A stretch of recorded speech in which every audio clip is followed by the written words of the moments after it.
Dans cette vidéo, il est question du quatuor à cordes numéro 1 en do mineur de Johannes Brahms. Je t'explique l'essentiel sur l'œuvre et sur le compositeur.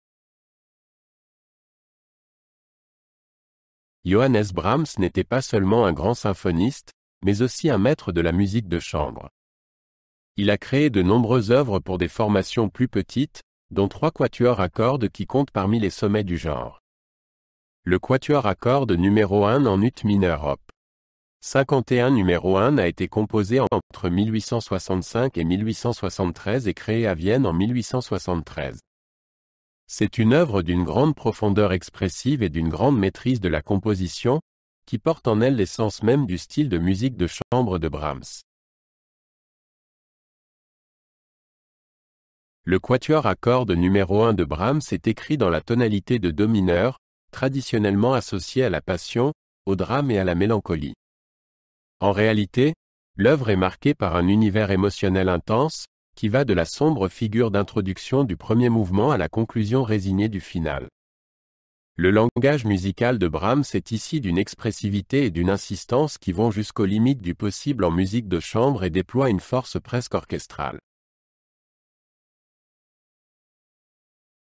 Le premier mouvement du quatuor commence par une figure orageuse aux 2 violons, accompagnée par l'alto et le violoncelle.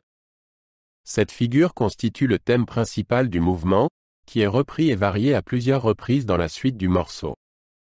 Le développement du mouvement est particulièrement impressionnant, dans lequel Brahms traite le matériau thématique de manière ingénieuse et l'élève à un point culminant passionné. Le mouvement se termine par une coda résignée qui reprend une nouvelle fois le thème principal et le laisse s'éteindre dans les profondeurs.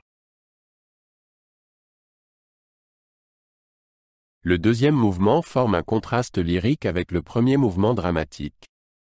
Il se situe dans la tonalité de mi bémol majeur et a le caractère d'un chant intime. Le thème principal est d'abord présenté par le premier violon, puis repris et développé par les autres instruments. Dans la partie centrale du mouvement, une mélodie pleine de nostalgie résonne à l'alto, accompagnée par les autres instruments.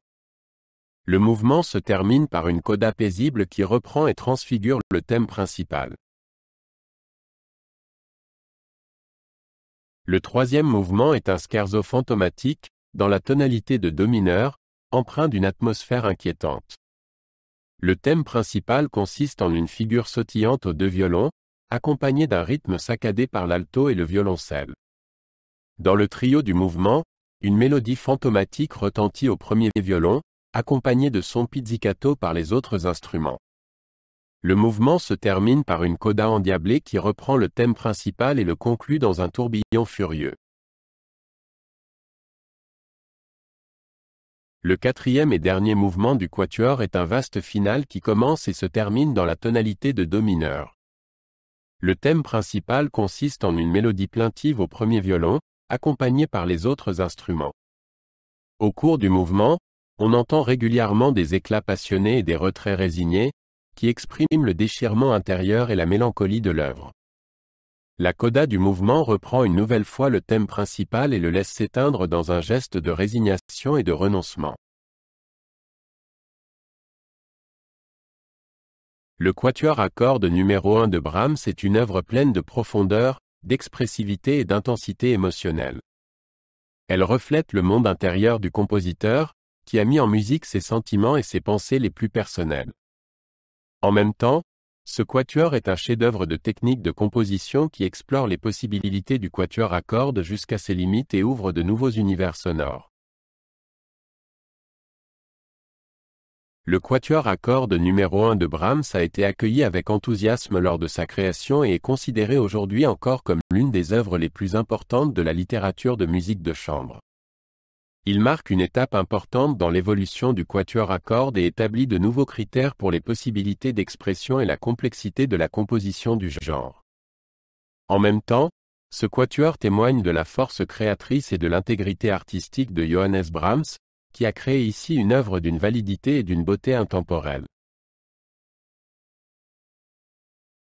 Avec le quatuor à cordes numéro 1, Johannes Brahms a témoigné de sa maîtrise musicale et de sa maturité artistique.